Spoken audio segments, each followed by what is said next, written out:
स्नेह हो गया और स्नेह के चलते उन्होंने इनसे विवाह भी कर लिया और फिर इला के गर्भ से जो बालक उत्पन्न हुए वो चंद्रवंश कहलाया गया, वहीं से चंद्रवंश प्रारंभ हुआ।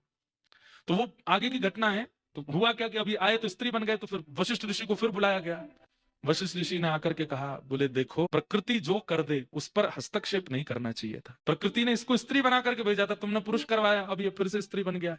बोले महाराज अब तो कुछ करो, मैं संसार को क्या मुंह दिखाऊंगा, सब जानते हैं कि मेरा पुत्र है और वो पुत्र पुत्री बन गया, उसके लिए मैं क्या करूंगा। तब वशिष्ठ ऋषि बोले देखो अगर मैं इसको फिर से मंत्र शक्ति से पुत्र बना दूंगा तो फिर शंकर जी के द्वारा प्रभावित क्षेत्र के नियम ना लागू होने का अपराध लगेगा। इसलिए मैं एक काम करता हूं, ये 6 महीने तो स्त्री रूप में रहेगा, 1 महीना स्त्री रूप में रहेगा, 1 महीना पुरुष रूप में रहेगा। तो 1 महीना वही सुद्युम्न बन जाते हैं और 1 महीना वही इला बन जाते हैं।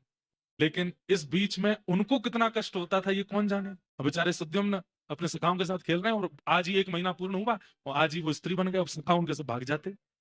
फिर वो रोते बिलखते घर आते, फिर सखियों के साथ में कहीं जाते तो वहां जाके कभी वो पुरुष बन जाते। ऐसी स्थिति उनके साथ में चलने लगी। इससे बड़े दुखी हो गए वे। और तब जब वो सुद्युम्न रूप में थे तब उनको एक संतान की प्राप्ति हुई, तो आगे ऐल कहा गया, क्योंकि इला से जो पुत्र जन्मे थे वही चंद्रवंश के प्रथम थे, इसलिए उनका नाम ऐल पड़ा।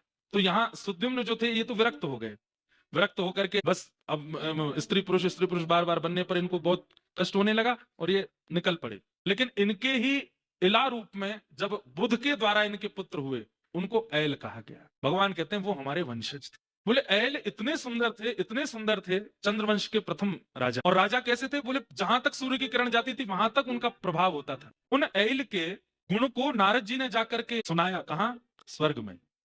बोले भाई आंखें इतनी सुंदर हैं, नासिका इतनी सुंदर है, होठ इतने सुंदर हैं, केश इतने सुंदर हैं, सब कुछ इतना सुंदर है। उनकी सुंदरता का बखान सुनते सुनते स्वर्ग की एक अप्सरा जिसका नाम है उर्वशी, जिसका प्रादुर्भाव स्थान भी बद्रीनाथ है, भगवान की जंघा से उरु से प्रकट हुई है, इसलिए उसका नाम उर्वशी है। कहते हैं इतनी सुंदर है।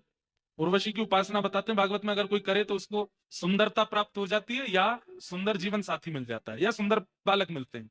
उर्वशी की उपासना, ये नारायण पर्वत के बगल में चरण पादुका है, उसके बगल वाला जो पर्वत है वो उर्वशी पर्वत है। तो उर्वशी ने जब सुना इतना सुंदर एक प्राणी है उसका नाम ऐल है, तो उर्वशी का मन आ गया कि मैं उनसे विवाह करूं। उर्वशी के लिए सब व्याकुल रहते हैं, वो उर्वशी व्याकुल हो गई जिसके लिए। पृथ्वी पर जब उर्वशी आई और उसने ऐल को देखा तो वास्तव में ठाकुर जी कहते हैं उद्धव एक प्रकार से तुम ये समझ लो जैसे मेरा रूप है, जैसे मेरा सौंदर्य है, ऐसे ही हमारे पूर्वज ऐल थे। उनसे उर्वशी को प्रेम हो गया और